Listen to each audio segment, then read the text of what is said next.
আপনারা দেখছেন শিরোনাম update, powered by Misba agro product, Arambagh, Hooghly. Co powered by Asha cancer institute, new hospital road, Rampurhat, Birbhum. নমস্কার, আপনারা দেখছেন সংবাদ শিরোনাম। আর শিরোনাম আপডেট নিয়ে রয়েছি আপনাদের সঙ্গে আমি প্রবীর। প্রশ্ন ফাঁস কাণ্ড নিয়ে কড়া বিল এনেছে কেন্দ্রীয় সরকার। আপনারা ইতিমধ্যেই জেনে গিয়েছেন, সোমবার লোকসভায় এই বিলটি সরকার পক্ষের তরফে পেশ করা হয়। এরপরে আলোচনা হয়। বুধবার সকাল থেকেই তুমুল হই হট্টগোল, তার মাঝেই পাস হয়ে যায় ধ্বনি ভোটে এই বিলটি। আমরা ইতিমধ্যে এই বিষয় নিয়ে জেনে গিয়েছি। সরকার এবং বিরোধী পক্ষ দুজনের মধ্যেই তুমুল বাক বিতণ্ডা শুরু হয়ে যায় বুধবার সকাল থেকে, এবং তারপরেই ধ্বনি ভোটে পাস হয়। আমরা এই বিষয়টা ইতিমধ্যেই আপনাদেরকে আগে জানিয়েছি। আর আমাদের আজকের শিরোনাম আপডেটের বিষয়বস্তু অবশ্য এই বিল নিয়ে নয়, আমাদের আজকের শিরোনাম আপডেটের বিষয়বস্তু রিল নিয়ে। ঠিকই শুনছেন, রিল নিয়ে বিষয়বস্তু। লোকসভায় তৈরি করা হয়েছে এই রিলটি। বিশিষ্ট অভিনেত্রী এবং এনসিপিআই এর সাংসদ সায়নী ঘোষ তৈরি করেছেন এই রিলটি। তা আগে সেই রিলটা একবার দেখলেন তো। এই রিলে তাল চলচ্চিত্রে, হিন্দি ছায়াছবি জনপ্রিয় তাল, সেই তাল চলচ্চিত্রে হরিহরন এবং সুখবিন্দর সিং এর গাওয়া নেহে সামনে তু এই গানটির আবহ ব্যবহার করেছেন সায়নী। সঙ্গে জুড়ে দিয়েছেন পাকিস্তানের উর্দু কবি কাতিল সিফাইয়ের লেখা বিখ্যাত গজলের দুটি পংক্তিও, যেটার বাংলা তর্জমা করলে গিয়ে দাঁড়ায় ঠিক এই রকম: দূর দূরান্ত পর্যন্ত মেঘে আকাশ ঢেকেছিল, অথচ ছিল না ছায়ার আশ্রয়। এমন বৃষ্টি বেলা আগে আসেনি কখনো। এইটা দেখেই নেটিজেনদের মধ্যে তুমুল সাড়া পড়ে গিয়েছে। কেউ বলছেন সাধু সাধু, কেউ বা বলছেন ও বিউটিফুল। আমি জানি না, অনেকে বলছেন যে আবার একদম ডলিউডের মতন লাগছে, ডলিউড স্টার মনে হচ্ছে, ডলিউডই ঠিকই বলছি। হলিউড, টলিউড, বলিউড, তাহলে দিল্লি কেন নয় ডলিউড? তা সেই ডলিউডের মতন লাগছে অনেকেই। দেশ ছুড়ে একেবারে যাকে বলা হয় মানে রেড়ে রেড়ে পড়ে গিয়েছে। আমি জানি না এখনো মদনবাবু দেখেছেন কিনা। মদনবাবু দেখলে হয়তো বা বলতেন ও লাভলি, সঙ্গে আর কি বলতেন, বিশেষণ দিতেন, তা আমার অবশ্য জানা নেই এখনো পর্যন্ত। আমি জানি না তিনি অবশ্য দেখেছেন কিনা বা কোনো বিশেষণ কিনে দিয়েছেন কিনা। তা এদিকে এইরকম মানুষ বোধহয় খুব কমই আছেন যারা আবার এর সমালোচনা করতেও ছাড়েননি। হ্যাঁ, সমালোচনা তো অবশ্যই আসবে, একটা কোনো জিনিস থাকলে একটা সমালোচনা করবে। এবং অনেকে এই নিয়ে দোষ দিচ্ছেন তৃণমূল কংগ্রেসের গ্রুমিংয়ের জন্য, কারণ তৃণমূল কংগ্রেসেরই তিনি এতকাল সাংসদ ছিলেন। তার যে রাজনৈতিক হাতেখড়ি সেটাও এই তৃণমূল কংগ্রেসের হাত ধরেই হয়েছিল। তার আগে অবশ্য তিনি 2015 সালে একটি সাবেক টুইটারে একটি পোস্ট করেছিলেন ওই শিবলিঙ্গে কন্ডম পরানো নিয়ে। তা এরকম একটা ছবি পোস্ট করার পর তারপরে কিন্তু সেটা পুরনো হয়ে গিয়েছিল, এবং 2021 সালে সেটা হঠাৎই সামনে আসে, এবং জানুয়ারি মাস 2021-এ তারপরেই সেটাকে নিয়ে তথাগত রায়, প্রবীণ নেতা বিজেপির, তিনি এটাকে নিয়ে কিন্তু যথেষ্টই নাড়াচাড়া করেন। সমালোচনার ঝড় ওঠে সেই সময়, এবং এফআইআরও দায়ের করা হয়, পুলিশে কমপ্লেন লঞ্চ করানো হয়, আর তার কিছুদিনের মধ্যেই তিনি তৃণমূল কংগ্রেসে চলে যান।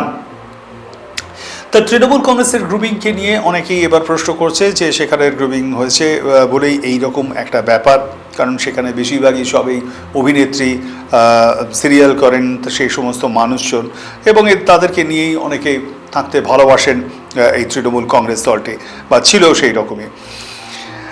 তা অভিনেত্রী হিসেবে আগে এই সায়নীকে চিনতেন নেটিজেনরা, সিনেমা সিরিয়ালে অনেক অভিনয় করতে দেখেছেন। আমি তারপরে বললাম, তারপর ধীরে ধীরে তার রাজনীতিতে উত্থান, এবং 2021 জানুয়ারিতে এই ঘটনা যখন ঘটে, 2000 ফেব্রুয়ারিতেই তিনি তৃণমূল কংগ্রেসে যোগ দেন, এবং যোগ দিয়েই তার পরের মাসেই রাজ্য বিধানসভা নির্বাচনে টিকিট পেয়েছেন আসানসোল দক্ষিণ কেন্দ্র থেকে, এবং সেখানে তিনি পরাজিত হন যদিও বিজেপির প্রার্থী অগ্নিমিত্রা পালের কাছে। তার পরের বছরই অবশ্য তিনি তারপরে 2024-এ তিনি লোকসভার টিকিট কনফার্ম করেন যাদবপুর কেন্দ্র থেকে।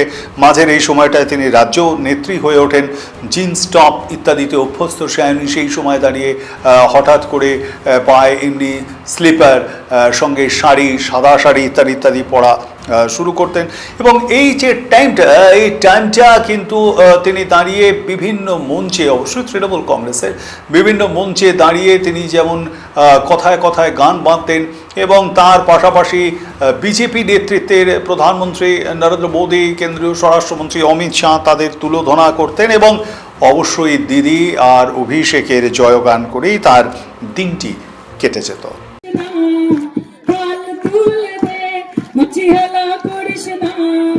ছেড়ে দে নৌকায় আমি যাব মদিনা, সখা তার কিসের ভাবনা, ও দয়াল মুর্শিদের সখা ছেড়ে দিলে সোনার গৌরান তো পাবো না, না না না না না না না না না যেতে দেব না, তাই রূপ মাছের রাখিব ছেড়ে দেব না, ওই আমি যাব ব্রজের কুলে কুলে।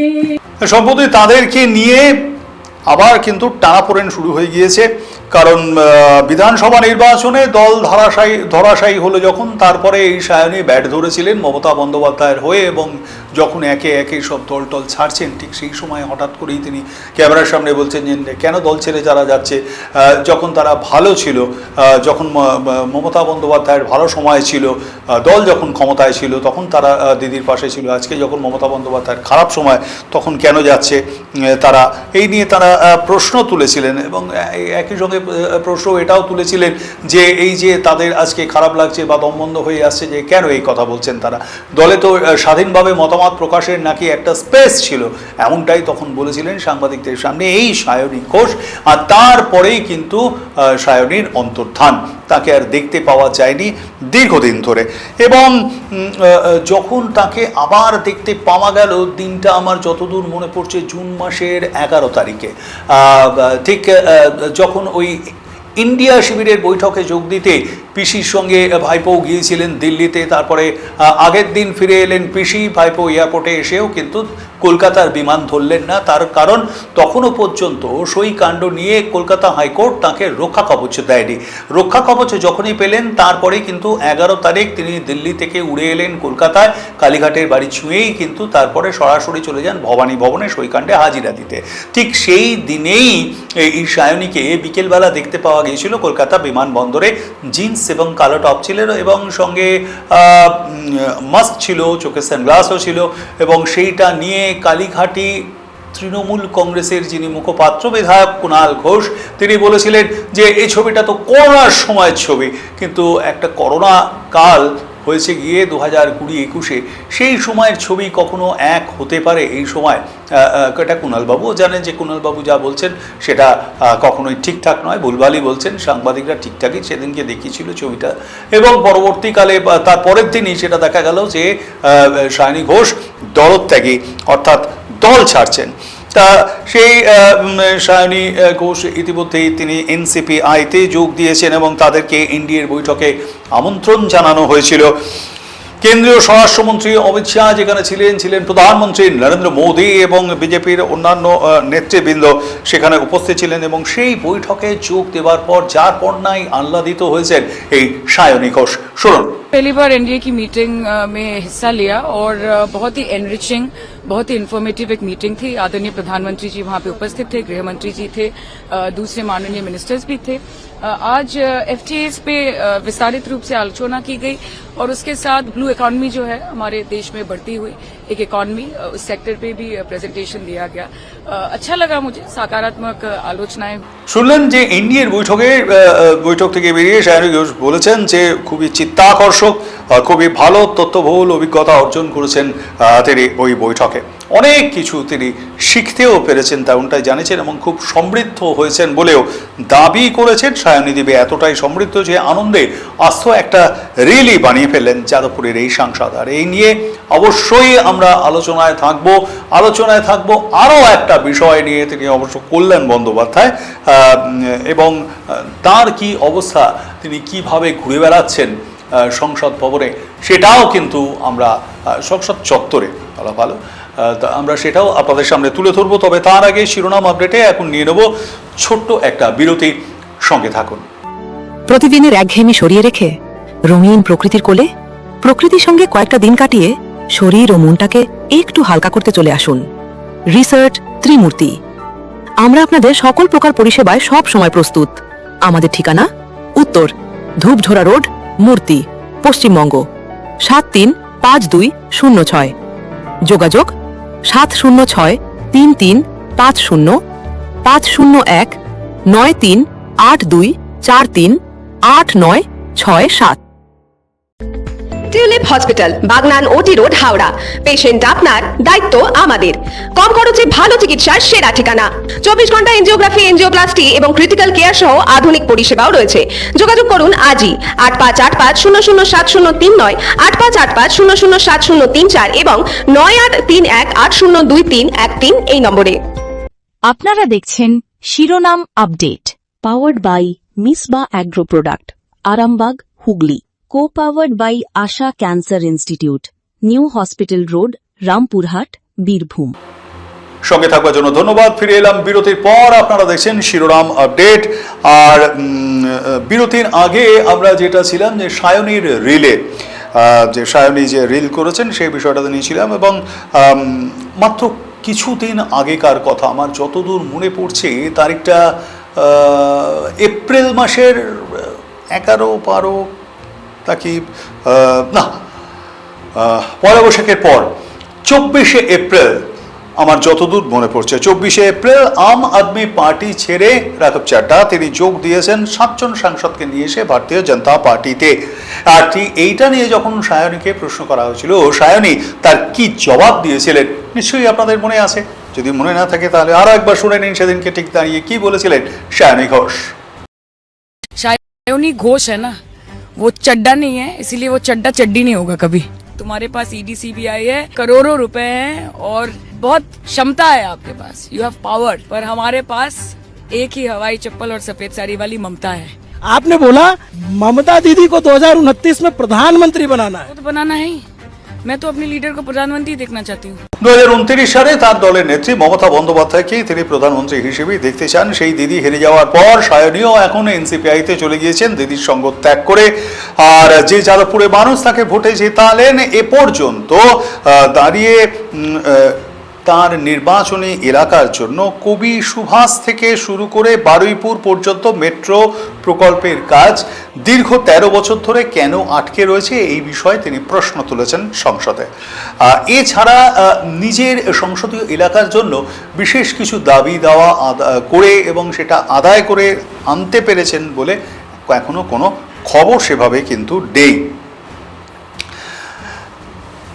একটা বিষয় আমার জানতে ইচ্ছে করছে যে এই যে সায়নী দেবী তিনি একজন সাংসদ, সব নেটিজেনদের কথাই আমি বলছি, তাদেরকে দেখে যেভাবে তারা হামলে পড়েছেন, আমি সেইটা নিয়ে বলছি যে সায়নীর এই রিল করা, এটা নিয়ে প্রশ্ন তুলেছেন। আফটার অল তিনি তো একজন রক্তমাংসে গড়া মানুষ এবং তারও তো একটা ইচ্ছা অনিচ্ছা, ভালো লাগা মন্দ লাগা, রোম্যান্টিক মুড ইত্যাদি ইত্যাদি থাকতে পারে। না হয় একটা তিনি রিলই করেছেন, তার জন্য এত রেড়ে করবার কি আছে বাপু? আপনি দেখুন তো, এই যখন সায়নী এরকম রিলটা করেছেন ভাইরাল হচ্ছেন, কত কত সব যেন ভাইরাল হচ্ছে, আমি জানি না, এরকম রিল একটা জায়গায় ভাইরাল হলে একটু তারপরে একটা বেশ টাকা পয়সা কিছু পেয়ে থাকে। কত জায়গায় হলে কত কি পায় আমার ঠিক জানা নেই, তবে পায় এটা আমি শুনেছি, দেখিনি চোখে কখনো, কারণ আমার নিজের কেউ এরকম রিল করে কামাই করেছেন বিশাল টাকা, এটা আমি এখনো পর্যন্ত দেখিনি, শুনেছি।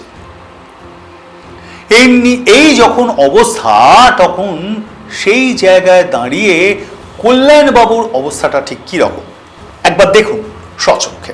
गद्दार लेके बैठा है नरेंद्र मोदी। हाँ, कल्याण बनर्जी जी क्या लेकर आए हैं आप? ये 20 गद्दार का तस्वीर। 20 गद्दार 20 गद्दार कहाँ है? 20 गद्दार एक पार्लियामेंट के अंदर है, मोदी जी के पास बैठा है। कुछ लोग हमारे यहाँ से पहले आपके यहाँ गए, फिर आपके यहाँ से नहीं, वो लोग तो हमारा टिकट से जीता था, आप लोग का उधर से 2014 में चला गया। पश्चिम बंगाल में आप लोग को कुछ भी नहीं है, नहीं था, इसलिए कुछ नहीं करना सके तो उन्होंने 2-3 आदमी तो चला गया और एक वो तो हमारा टिकट से जीता है। कभी आपको वो लोग को भी आपको टिकट से पार्लियामेंट में नहीं आया, लेकिन थे तो कांग्रेस ही। अरे कांग्रेस तो हम भी थे, तो छोड़ो ना तुम लोग। अरे कांग्रेस तो हम लोग को, कांग्रेस तो हम भी थे। I was the vice president of the youth Congress. आप लोग तब दीदी को तो भगा दिया था, ये बात बोलो 97 में। अरे दीदी को नहीं भगा दे तुम लोग का ऐसा हाल होता। दीदी को 97 में भगा दिया। दीदी को राजीव जी बहुत I know that's the reason. Rajiv ji बहुत प्यार करते थे। राजीव जी भी दीदी को सम्मान दिया। और लेकिन अरे पप्पू सिंह सुनो भाई, ज्यादा मत बोलो। उस टाइम कांग्रेस सीपीएम का साथ एक हो गया।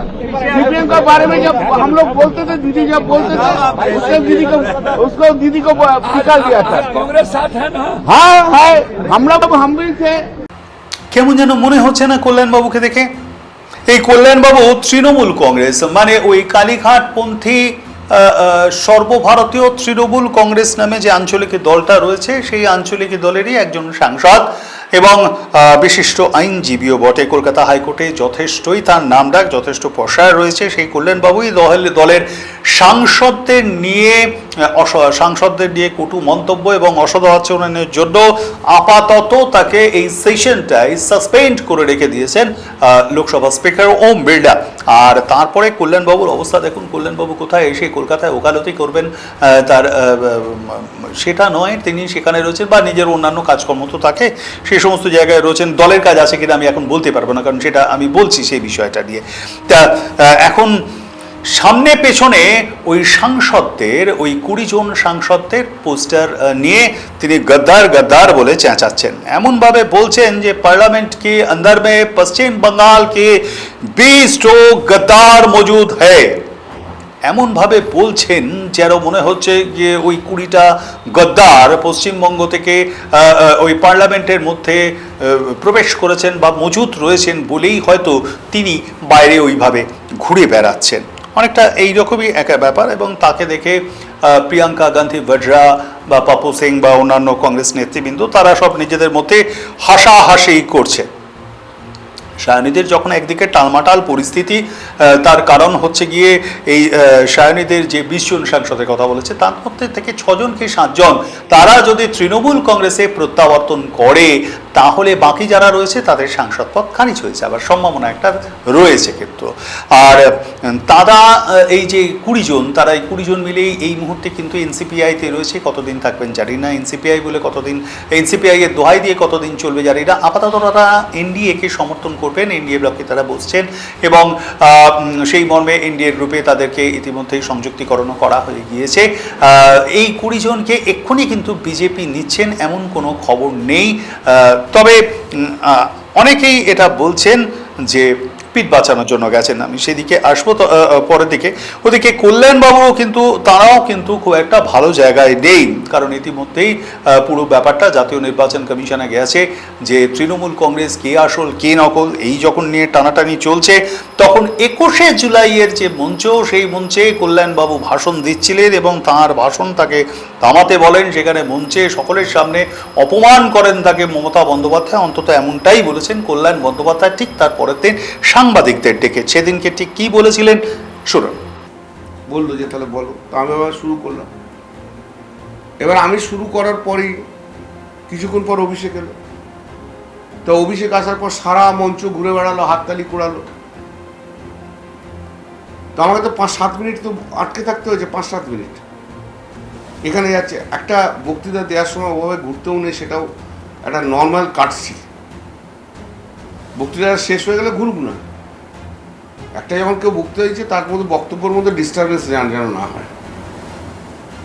আমার পপুলারিটি কতটা সেটা দেখানোর জন্য তার তো সেই জায়গাটা তখন নয়, একটু পরে দেখাতে পারতো। 7 মিনিট আমি থেমে গেলাম, এরপর আবার শুরু করলাম। তারপর মমতা দিয়ে এলো, আর দিদিকে দেখার জন্য লোকজন হইচই করছে, ন্যাচারালি এটা খুবই স্বাভাবিক। আমাকে 5-7 মিনিট প্রায় বন্ধ করতে হলো। তা টোটাল কত হলো? 12 থেকে 13 মিনিট আমি বক্তৃতা বন্ধ রাখতে হয়েছে, 10-12 মিনিট যাই হোক একটা বক্তৃতা বন্ধ রাখতে হয়েছে। এবার দিদি যখন বসলো আমি জিজ্ঞেস করলাম, দিদি বলবো? আমি বলে হ্যাঁ তুমি বলো। তাই বলে শেষ করেছি, কুণাল এসে দাঁড়িয়েছে, আমি শেষ করেছি। আমাকে তো শেষ করতেও তো 2 মিনিট লাগে একটা বক্তব্য। আর তখন সবাই বলছে না আপনি বলুন, আমি মাঝে বললাম আমি বলছি না, বরঞ্চ ওরা এসে গেছেন, তখন সবাই বলছে না আপনাকে বলতে হবে। এবার আমি যখন নামছি তখন দিদি খুব অত্যন্ত অসম্মানজনকভাবে আমাকে বললো, 1 ঘন্টার উপর বক্তৃতা দিচ্ছি, ভীষণ অসম্মানজনকভাবে। তো আমি বললাম আমি আপনাকে এইসব কথা কে কানে দেয়? পাশে তখন অভিষেক আর শোভনদেব বসে রয়েছে। আমি উঠেছি 12:50, এখন বাজে 1:10, 1 ঘন্টাটা হলো কোথায়? 1:10-12,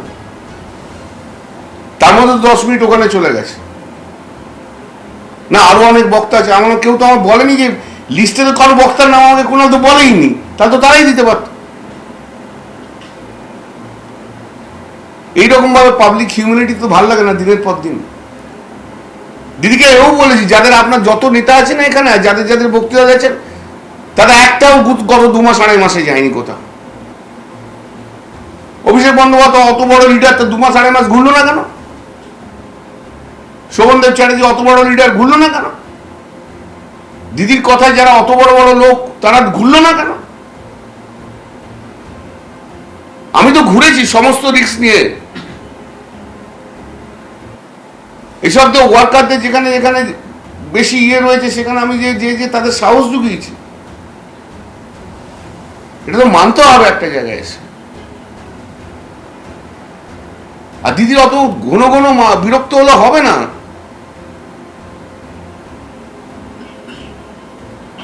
দিদির যদি মনে হয় অভিষেক এসে বসে আছে কেন, এটা যদি দিদির বিরক্তের কারণ হয়, তাহলে আমাদেরকে ছেড়ে দেওয়া ভালো, শুধু অভিষেক নিয়ে থাকুক দিদি। তাহলে এই হচ্ছেন কল্যাণ বাবু।